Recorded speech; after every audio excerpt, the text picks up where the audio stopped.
Genesis chapter 30. When Rachel saw that she was not bearing Jacob any children, she became jealous of her sister. So she said to Jacob, "Give me children, or I'll die." Jacob became angry with her and said, "Am I in the place of God, who has kept you from having children?" Then she said, "Here is Bilhah, my servant. Sleep with her so that she can bear children for me, and I too can build a family through her." So she gave him her servant Bilhah as a wife. Jacob slept with her, and she became pregnant and bore him a son. Then Rachel said, "God has vindicated me. He has listened to my plea and given me a son." Because of this, she named him Dan. Rachel's servant Bilhah conceived again and bore Jacob a second son. Then Rachel said, "I have had a great struggle with my sister, and I have won." So she named him Naphtali. When Leah saw that she had stopped having children, she took her servant Zilpah and gave her to Jacob as a wife. Leah's servant Zilpah bore Jacob a son. Then Leah said, "What good fortune!" So she named him Gad. Leah's servant Zilpah bore Jacob a second son. Then Leah said, "How happy I am! The women will call me happy." So she named him Asher. During wheat harvest, Reuben went out into the fields and found some mandrake plants, which he brought to his mother Leah. Rachel said to Leah, "Please give me some of your son's mandrakes." But she said to her, "Wasn't it enough that you took away my husband? Will you take my son's mandrakes too?" "Very well," Rachel said. "He can sleep with you tonight in return for your son's mandrakes." So when Jacob came in from the fields that evening, Leah went out to meet him. "You must sleep with me," she said. "I have hired you with my son's mandrakes." So he slept with her that night. God listened to Leah, and she became pregnant and bore Jacob a fifth son. Then Leah said, "God has rewarded me for giving my servant to my husband." So she named him Issachar. Leah conceived again and bore Jacob a sixth son. Then Leah said, "God has presented me with a precious gift. This time my husband will treat me with honor, because I have borne him 6 sons. So she named him Zebulun.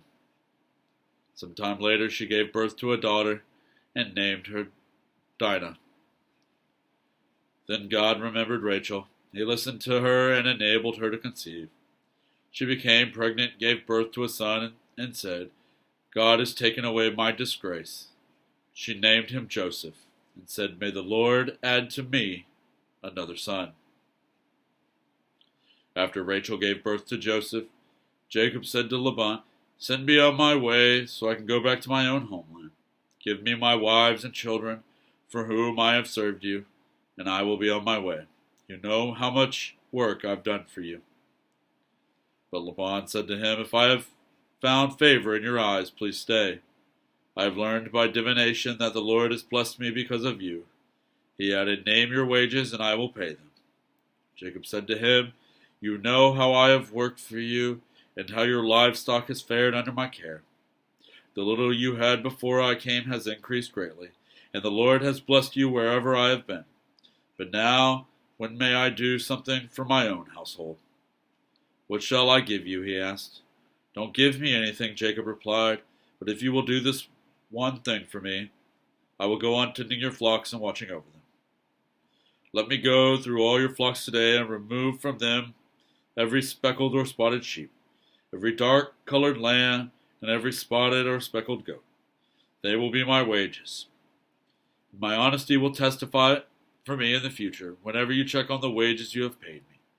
Any goat in my possession that is not speckled or spotted, or any lamb that is not dark-colored, will be considered stolen." "Agreed," said Laban. "Let it be as you have said." That same day he removed all the male goats that were streaked or spotted, and all the speckled or spotted female goats, all that had white on them, and all the dark-colored lambs, and he placed them in the care of his sons. Then he put a 3-day journey between himself and Jacob, while Jacob continued to tend the rest of Laban's flocks. Jacob, however, took fresh-cut branches from poplar, almond, and plane trees, and made white stripes on them by peeling the bark and exposing the white inner wood of the branches. Then he placed the peeled branches in all the watering troughs, so that it would be directly in front of the flocks when they came to drink. When the flocks were in heat and came to drink, they made it in front of the branches, and they bore young that were streaked or speckled or spotted. Jacob set apart the young of the flock by themselves, but made the rest face the streaked and dark-colored animals that belonged to Laban. Thus he made a separate flock for himself, and did not put them with Laban's animals. Whenever the stronger females were in heat, Jacob would place the branches in the troughs in front of the animals, so they would mate near the branches. But if the animals were weak, he would not place them there. So the weak animals went to Laban, and the strong ones to Jacob. In this way the man grew exceedingly prosperous, and came to own large flocks, and female and male servants, and camels and donkeys.